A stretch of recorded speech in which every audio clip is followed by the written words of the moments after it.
Hey, Dividend Dreamers. Today I'm going to talk to you about the ultimate payoff of financial freedom. Now, you may think it's the money, of course. And, well, yes. But what does that money actually buy you? Today I've got 2 lessons for you on financial independence. And here's the first one. I want you to imagine this. A window. Do you have it in your mind? What is it made of? It's made of wood and steel and glass. And you're looking right at it. Now let me ask you something. How much is it worth to you? Do you value the window for the wood and steel and glass? Or do you value the window for what is on the other side? Now imagine you walk up to the window. You lean in. The sun hits your face. You put your hand on the pane, and it's warm. What do you see? You see leaves turning color. You see different kinds of birds flying in the deep blue sky. You decide to research those birds and discover they're migrating on the way down from Canada. You see people who are talking, walking their dogs, holding the hands of their grandkids. You wave to a neighbor who just walked by. You see all of this going on. But it's more than that. You actually learned about the world around you. You made a memory. You felt the sun on your skin, and you connected with a person. You smiled. The metaphor I have for you here around financial freedom is, don't look at the window, look through the window. If you think of financial freedom as a number on a page, it won't be as inspiring or satisfying once you get there. But there are things on the other side that will bring you even more value than the money itself. Which brings me to the second lesson today, the power of no.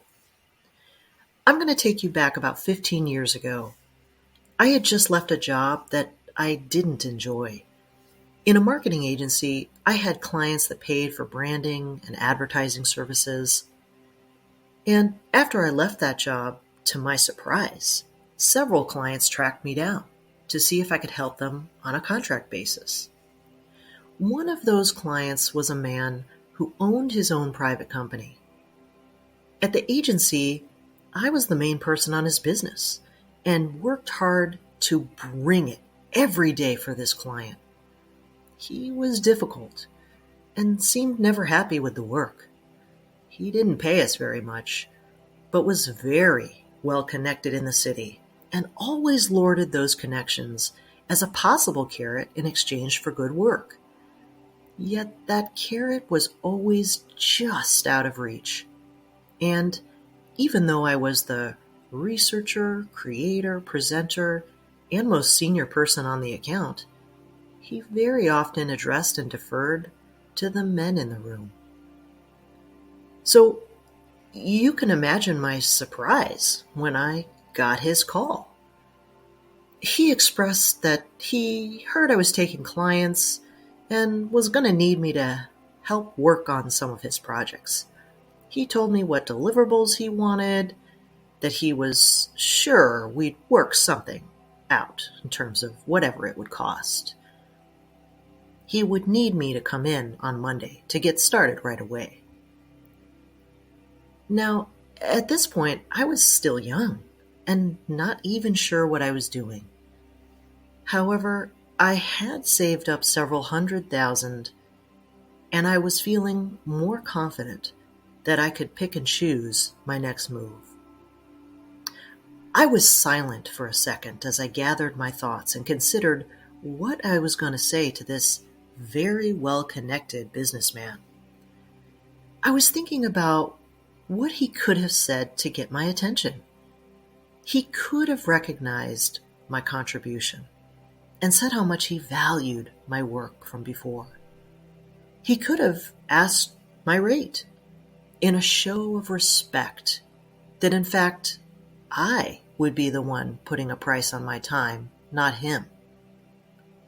He could have asked me if I was taking on new clients instead of assuming and expecting that I would take him because of who he was. I already knew what it was going to be like to work with him. I already knew what the work was going to be like, and I already knew the pay was going to be insufficient for the work given. And yet, I could have really used that money since I was just starting out. I could have used the connections and a recommendation from someone more established. He could have viewed it as an opportunity to help a talented yet young businesswoman who was just starting out and who had already helped him with his business greatly. But he didn't. So I politely and professionally said no. I said I wouldn't be able to take him on as a client at that time, but could definitely point him in the direction of others who could, and that we should keep in touch. He was silent. He was stunned. He wanted my help. I was good, and there wasn't a lot of people like me with a specific skill set that he needed. After I hung up, I felt proud. I was proud of myself for standing up and showing up for myself, for knowing my worth, for being confident, for having choices, and for planning for that day, for the past me setting the future me up for success. And that, my friends, is the power of no.